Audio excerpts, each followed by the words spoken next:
O Grande Conflito, capítulo 11. O protesto. Um dos testemunhos mais nobres que já aconteceu em prol da reforma foi o protesto que os príncipes cristãos da Alemanha fizeram na Dieta de Espira em 1529. A coragem e a firmeza desses homens resultaram na liberdade de consciência das gerações seguintes e deram à Igreja Reformada o nome de protestante.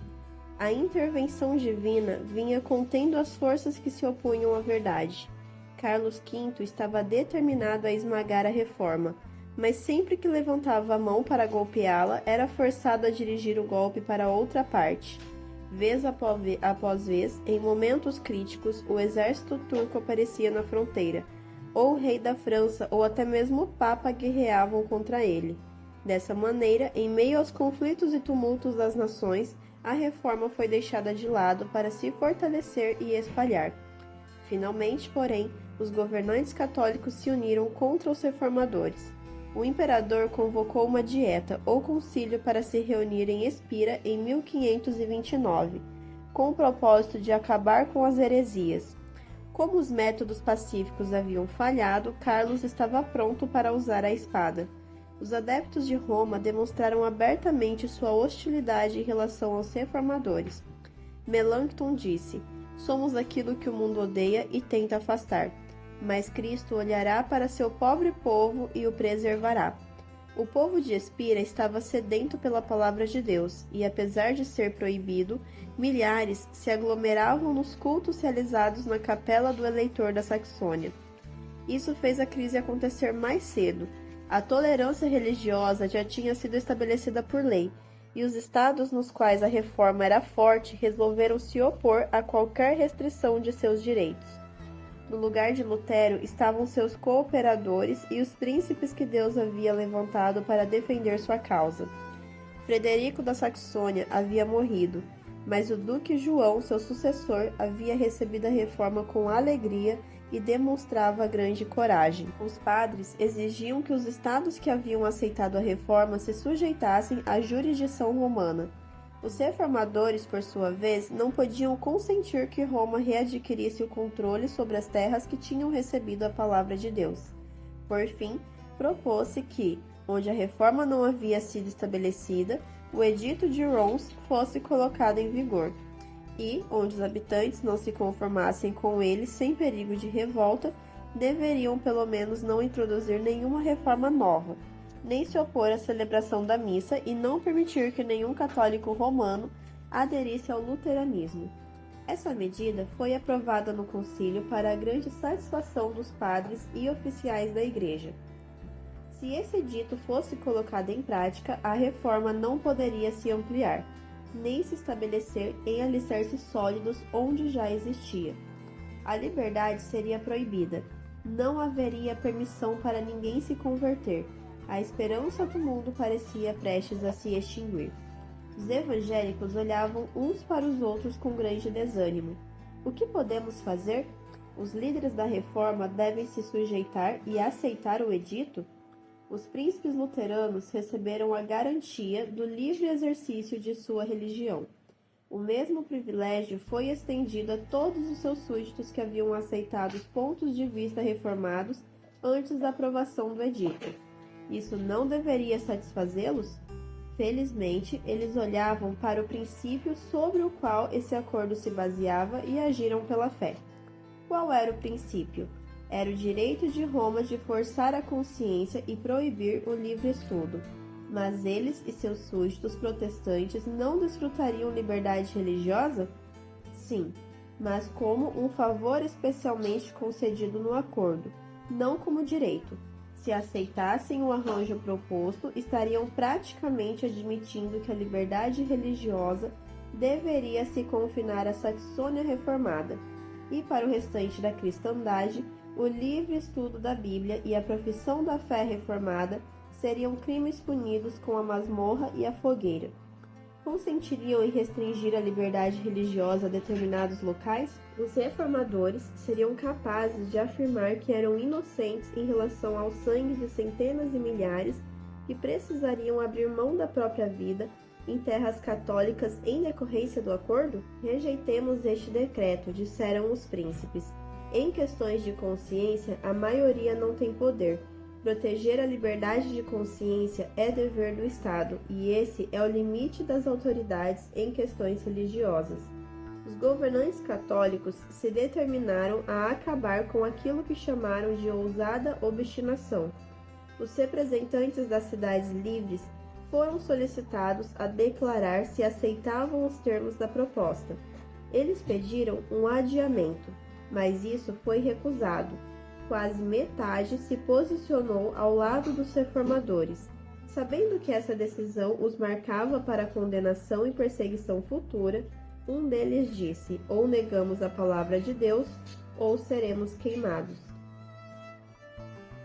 O rei Fernando, representante do imperador, tentou a arte da persuasão. Implorou aos príncipes que aceitassem o decreto, garantindo-lhes que o imperador ficaria muito satisfeito com eles. Mas aqueles homens fiéis responderam com toda a calma: obedeceremos ao imperador em tudo que possa contribuir para a manutenção da paz e a honra de Deus. O rei finalmente anunciou que a única opção que lhes restava era se sujeitar à maioria. Depois de dizer isso, deixou o ambiente, sem dar aos reformadores nenhuma oportunidade de réplica. Eles enviaram representantes implorando ao rei que voltasse. Este respondeu apenas: está definido, a submissão é a única alternativa. O partido imperial acreditava presunçosamente que a causa do imperador e do papa era forte, ao passo que a posição dos reformadores era fraca. Se os reformadores dependessem somente do auxílio humano, de fato seriam tão impotentes quanto o lado católico supunha. Mas eles apelaram do relatório da Dieta para a palavra de Deus e do imperador Carlos para Jesus Cristo, Rei dos Seis e Senhor dos Senhores. Como Fernando havia se recusado a honrar as convicções da consciência deles, os príncipes decidiram não permitir que sua ausência os detivesse. Em vez disso, levaram um protesto imediatamente para o Concílio Nacional, elaboraram uma declaração solene e a apresentaram para a Dieta. Protestamos por meio destas palavras, que, para nós e para nosso povo, nem consentimos nem aceitamos de maneira nenhuma o decreto proposto em tudo aquilo que é contrário a Deus, a sua santa palavra, ao direito de nossa consciência e à salvação de nossa alma. Por esse motivo, rejeitamos o jugo que nos é imposto. Ao mesmo tempo, esperamos que Sua Majestade Imperial se comporte em relação a nós como um príncipe cristão que ama a Deus acima de todas as coisas, e nos declaramos prontos para oferecer a Ele, bem como a vocês, graciosos nobres, todo o afeto e toda a obediência que correspondem a nosso justo e legítimo dever. A maioria ficou espantada e alarmada pela ousadia dos protestantes. Dissensão, guerra e derramamento de sangue pareciam inevitáveis. Apesar disso, os reformadores, confiando no braço onipotente de Deus, estavam cheios de coragem e firmeza. Os princípios contidos neste celebrado protesto constituem a própria essência do protestantismo.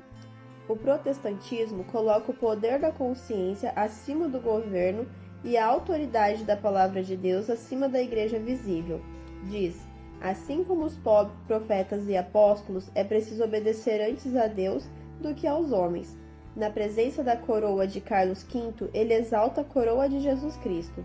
O protesto de Espira foi um testemunho solene contra a intolerância religiosa e uma declaração do direito de todas as pessoas a adorarem a Deus de acordo com a própria consciência.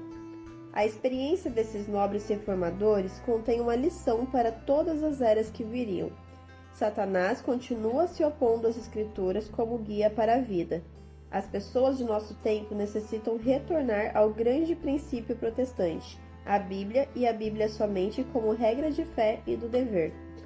Satanás ainda trabalha para destruir a liberdade religiosa. O poder anticristão que os protestantes de Espira rejeitaram agora procura restabelecer sua supremacia perdida.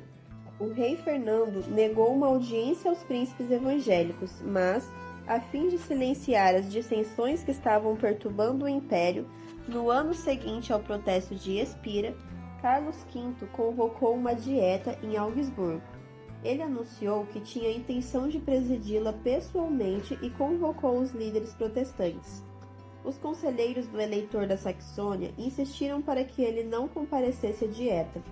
Não é o mesmo que arriscar tudo se fechar dentro dos muros de uma cidade com um inimigo poderoso? Mas outros declararam nobremente que os príncipes tão somente se portem com coragem e a causa de Deus será salva. Deus é fiel, ele não nos abandonará, disse Lutero. O eleitor começou a jornada para Augsburgo. Muitos prosseguiram com o rosto triste e o coração perturbado, mas Lutero, que os acompanhou até Coburgo, reavivou sua fé cantando o hino que escreveu naquela viagem: Castelo forte é nosso Deus. Muitos corações pesados já sentiram alívio ao som desse cântico inspirador. Os príncipes reformados haviam decidido apresentar uma declaração de seus pontos de vista com evidências extraídas das Escrituras. Confiaram a tarefa de prepará-la a Lutero, Melanchthon e seus companheiros. Os protestantes aceitaram a confissão e se reuniram para assinar o nome no documento. Os reformadores tomaram cuidado de não misturar sua causa a questões políticas. Quando os príncipes cristãos foram adiante para assinar a confissão, Melanchthon objetou dizendo: são os teólogos e ministros que devem propor essas coisas. Reservemos a autoridade dos poderosos da terra para outras questões. João da Saxônia respondeu: Deus não permita que me excluas. Estou resolvido a fazer o que é direito, sem me incomodar com minha coroa. Quero confessar o Senhor. Meu chapéu eleitoral e meu arminho não me são tão preciosos quanto a cruz de Jesus Cristo. Outro príncipe disse ao pegar a pena: se a honra do meu Senhor Jesus Cristo assim o solicitar, estou pronto para deixar meus bens e minha vida para trás. Prefiro renunciar a meus súditos e minhas terras e até o país de meus pais apenas com uma vara na mão, continuou, a aceitar qualquer outra doutrina além da que está contida na confissão. Chegou o momento designado. Carlos V, cercado pelos eleitores e príncipes, separou tempo para ouvir os reformadores protestantes. Naquela elevada assembleia formal, os reformadores apresentaram com clareza as verdades do Evangelho e apontaram os erros da Igreja Católica. A ocasião foi chamada de o maior dia da Reforma e um dos mais gloriosos da história do cristianismo e da humanidade. Lutero havia se apresentado sozinho em Worms, mas, naquele momento, em seu lugar, estavam os príncipes mais poderosos do império. Ele escreveu: sinto uma alegria que não cabe em mim por ter vivido até esta hora, a fim de ver Cristo publicamente exaltado por fiéis tão ilustres em uma assembleia sobremodo gloriosa. Aquilo que o imperador havia proibido que se pregasse no púlpito foi proclamado no palácio. O que muitos consideravam inapropriado até mesmo para os servos ouvirem, foi escutado com estupefação pelos mestres e senhores do império. Príncipes coroados eram os pregadores, e o sermão foi a verdade real de Deus. Desde a era apostólica nunca houve uma obra maior ou uma confissão mais magnífica. Um dos princípios que Lutero defendia com maior firmeza era que ninguém deveria lançar mão do poder secular em apoio à reforma. Ele se alegrou porque os príncipes do império confessaram o evangelho, mas quando eles propuseram uma união em aliança defensiva, o reformador declarou que a doutrina do evangelho deveria ser defendida apenas por Deus. De acordo com o ponto de vista de Lutero, todas as precauções políticas sugeridas tinham origem em temores inapropriados e na desconfiança pecaminosa. Posteriormente, ao se referir à liga que os príncipes reformados haviam sugerido, Lutero afirmou que a única arma naquele conflito deveria ser a espada do Espírito. Escreveu para o eleitor da Saxônia: nossa consciência não pode aprovar a aliança proposta. A cruz de Cristo deve ser carregada. Que Sua Alteza não tema. Ainda faremos mais por meio de nossas orações do que todos os nossos inimigos são capazes de fazer com suas vanglórias.